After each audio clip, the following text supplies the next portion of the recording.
اور جو بھی ان سب میں ہے اس کی بادشاہی، اس کا اختیار اسی کے ہاتھ میں ہے، وَهُوَ عَلَىٰ كُلِّ شَيْءٍ قَدِيرٌ، اور وہ ہر چیز پر قادر ہے۔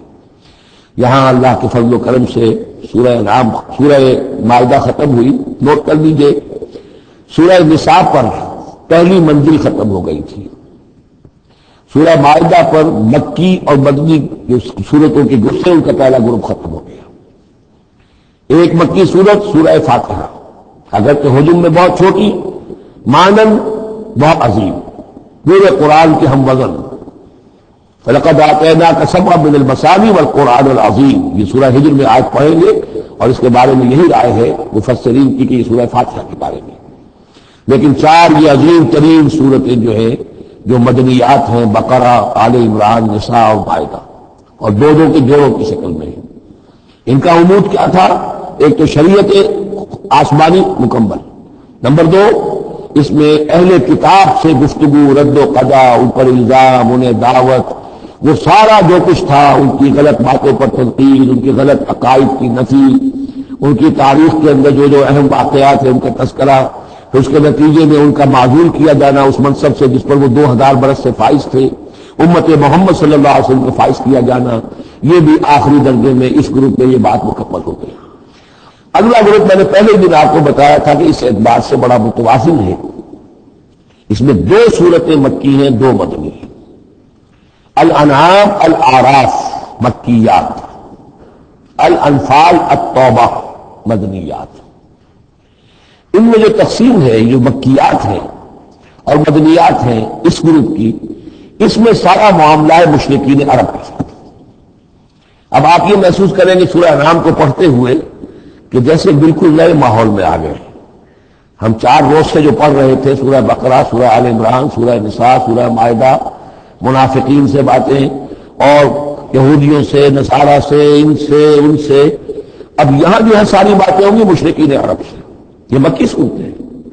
ابھی وہاں نفاق نہیں تھا، منافقت کا کوئی ذکر بھی نہیں ملے گا آپ کو۔ ابھی اہل کتاب کا تذکرہ تو آپ کو مل جائے گا سورہ انعام کے اندر، سورہ اعراف میں، لیکن کوئی ان سے گفتگو نہیں، کوئی براہ راست خطاب نہیں۔ تو میں نے اس کے لیے اپنے ذہن میں چیز رکھی ہوئی ہے کہ یہ 2 جنتیں ہیں قرآن مجید کے اندر، وَلِمَنْ خَافَ مَقَامَ رَبِّهِ جَنَّتَانِ۔ ایک قرآن مجید کی مکی جنت ہے، ایک قرآن مجید کی مدنی جنت ہے۔ مدنی جنت کی ہم سیر کر رہے تھے، یہ 4 دن سے ہم یہ 4 صورتیں جو پڑھ رہے تھے، یہ در حقیقت یہ مدنی قرآن ہے، مدنی جنت ہے، اس کی ہم نے سیر کی ہے۔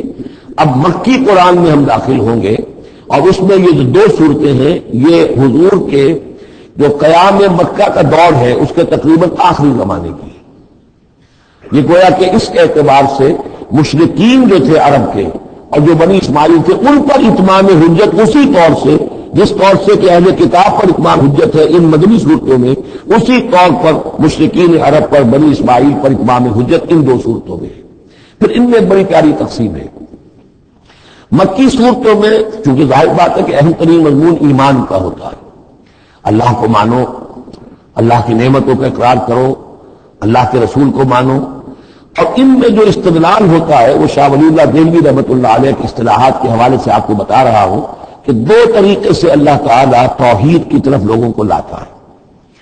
التذکیر بآلاء اللہ، اللہ کے احسانات، اللہ کی عظمت، اللہ کی نشانیاں، اللہ کی قدرت، اللہ کی صنائیاں، یہ تو آیات آفاقیہ، آیات انفسیہ، اور اللہ کے احسانات پر، ان کی نعمتوں کا تذکرہ، اس کو کہتے ہیں التذکیر بآلاء اللہ، اللہ کے احسانات اور اس کی قدرت کے جو کرشمے ہیں ان کے حوالے سے یاد دہانی، تذکیر۔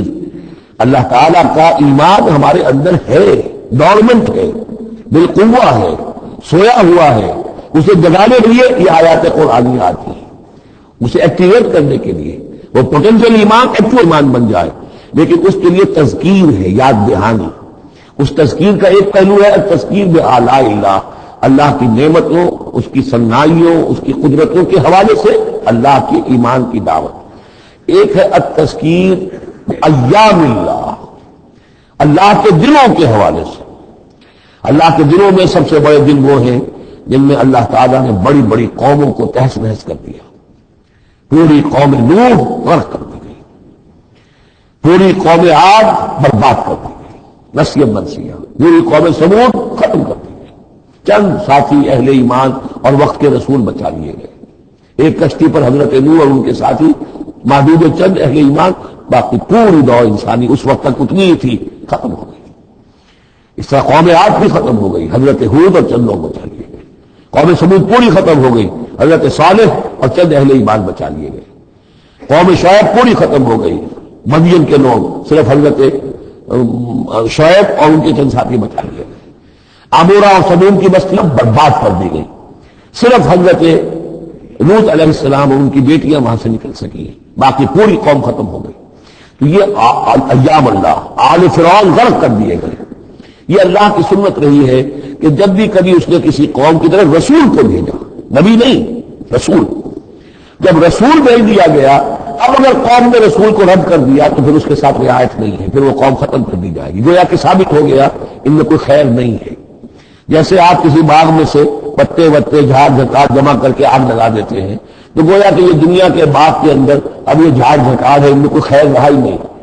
نبی کے رسول کے آنے کے بعد بھی یہ لوگ جو ہے ان کی آنکھیں نہیں کھلی تو معلوم ہوا کہ اب ان کے اندر کوئی خیر نہیں ہے، تو ان کو ختم کر دیا جائے اور زمین کو پاک کر دیا جائے۔ یہ زمین کا بوجھ ہے، زمین کے لیے گندگی ہے، پاک کر دیا جائے۔ یہ ایام اللہ ہے جن کا ذکر قرآن مجید میں بار بار تھا۔ اس کے علاوہ ایام کا معاملہ پھر ایک ابتدا ہے، ازل کے اندر کیا ہوا ہے وہ بھی تو یوم ہی ہے نا، ٹائم کے حوالے سے، اور پھر کیا ہوگا ابد میں، آخرت میں کیا ہوگا۔ یہ جو ہے سلسلہ تخلیق اور ازلی حقائق، اور پھر یہ کہ بعث بعد الموت، اور پھر کیا ہونا ہے عالم برزخ میں، اور پھر کیا ہونا ہے عالم آخرہ میں، اور پھر کیا ہوگا وہاں پر اصحاب جنت بھی ہوں گے، اصحاب جہنم بھی ہوں گے، اور وہ بھی ہوں گے جو درمیان میں ہوں گے۔ تو یہ تمام چیزیں جو ہے یہ آئیں گی سورہ اعراف کے اندر۔ تو یہ تقسیم ہے توحید کے موضوع پر، یہ دونوں صورتیں بہت جامع، لیکن اول سورہ انعام کے اندر التذکیر بآلاء اللہ، اور ثانیاً سورہ اعراف اس میں آئے گی التذکیر بایام اللہ، اس کا سب سے بڑا مضمون جو ہے وہ اس پر مشتمل ہے۔ اور اس کے بارے میں ایک روایت یہ بھی ہے اس سورہ انعام کے بارے میں کہ یہ پوری سورت ایک ہی وقت میں نازل ہوئی ہے۔ سورہ بقرہ کی آیات مختلف اوقات میں نازل، سورہ مائدہ اسی طریقے سے، لیکن یہ سورت پوری کی پوری بیک وقت نازل ہوئی ہے۔ اور الفاظ یہ آتے ہیں کہ 70,000 فرشتوں کے جلوں میں حضرت جبرائیل علیہ الصلوۃ والسلام اس سورت کو لے کر اترے، اور یہ پوری سورہ انعام ایک ہی نشست میں یوں سمجھیے، ایک ہی تنزیل کے اندر یہ جو کی تو اسی طرح پوری کی پوری اتری ہے۔ بارک اللہ لی ولکم فی القرآن العظیم ونفعنی وإیاکم بالآیات والذکر الحکیم۔